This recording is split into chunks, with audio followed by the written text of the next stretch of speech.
Hi guys, welcome back to Didsbury Art Studio. I'm Sally if you've not met me before, and in today's video we're going to be recycling a blouse into a cushion. So let's give it a whirl.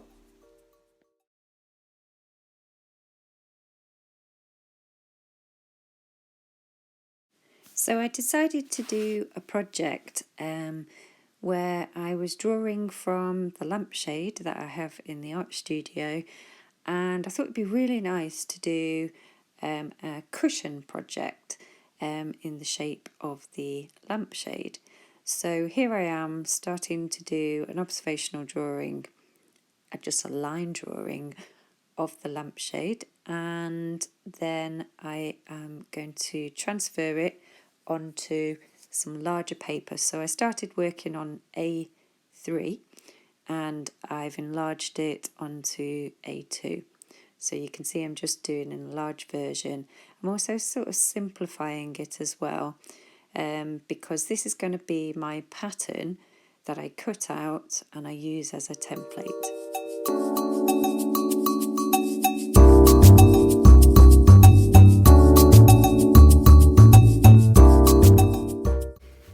So I've laid down my pattern onto the fabric that I'm going to use. This fabric, as you can see, was an old blouse from a charity shop, and I decided that the front of it was really lovely to use as a cushion.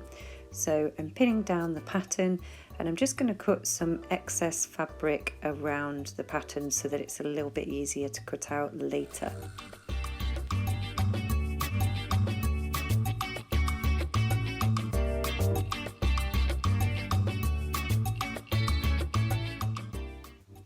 So as you can see, I'm using blue on the top half of the lampshade, but later you will see in the video that I switched the middle part, the stand of the lampshade, to pale blue. But I've left in using two different colours because I think it's quite useful in case you still want to do two colours.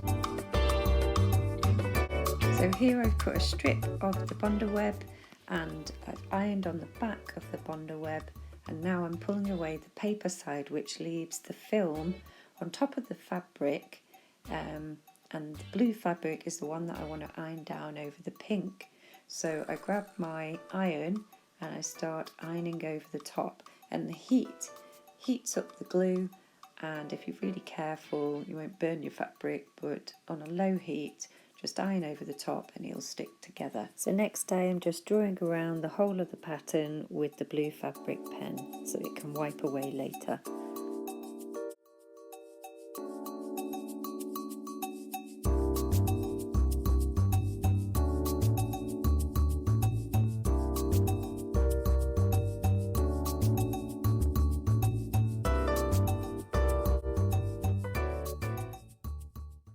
So next, once I've got the front and the back of my fabrics, I need to pin them both together.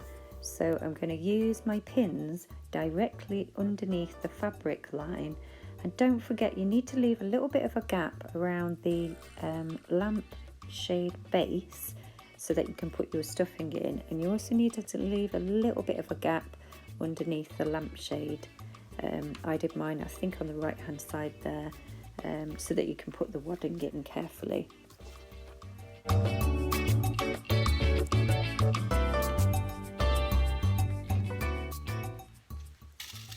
So if you pin underneath your fabric line, it's really easy to go over the top with your sewing machine, and you don't have to take the pins out as you go along. The sewing machine will just go directly over the top, so it's really handy.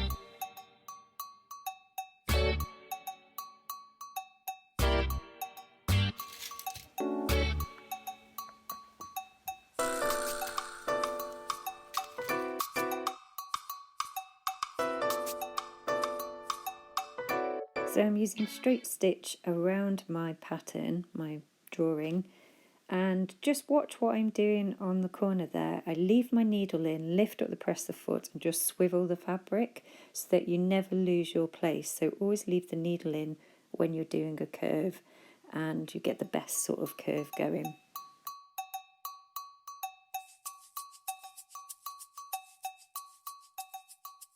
What I like to do here is when I'm finishing off, I like to go backwards just to strengthen the edge off, and I'm leaving a gap around the base of the lampshade so that I can stuff it with.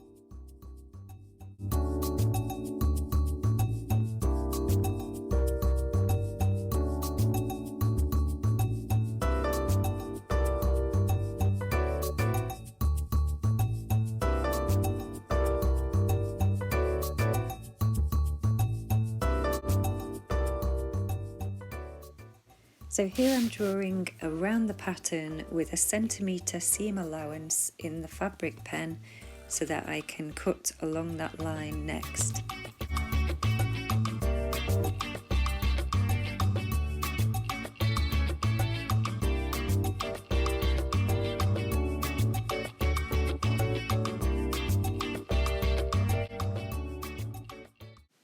So next is the most exciting part, because you can turn it the right way around and you can see exactly what it looks like.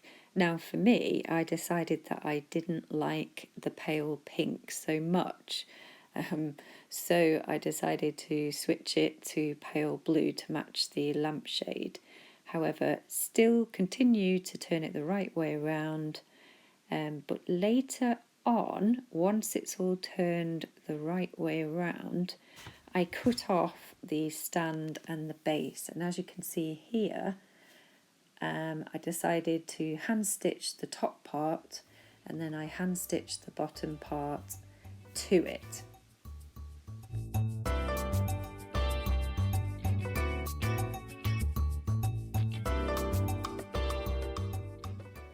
So this is the wadding that I used, and this one just a bag of stuffing. So now you just need to glue gun your trimming down. So I do think that this beaded trim makes this cushion and this piece, and I was given this. It came off an old dress, something like that. So looking in charity shops, you may be able to find bits and bobs in there. I have got things like this as well from Dunelm.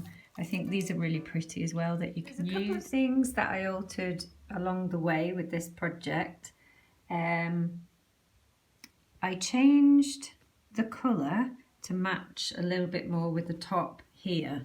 So I used some pale blue and I just Bondo webbed underneath that to hold it down. And I decided to add some little detail of lacing down the side, and then I cut up this little cloth that I had, a table centerpiece cloth that I had, and I cut these little flowers off and I glue gun them down, and this section here I used Bondo web, so glue gun these down, and on the back I put a little bit more lace and Bondo webbed that down as well.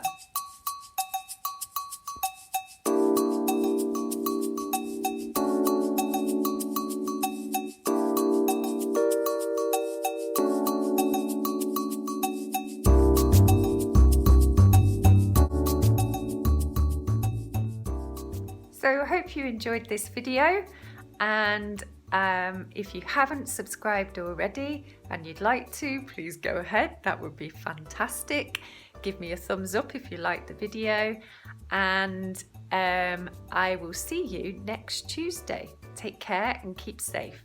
Bye bye.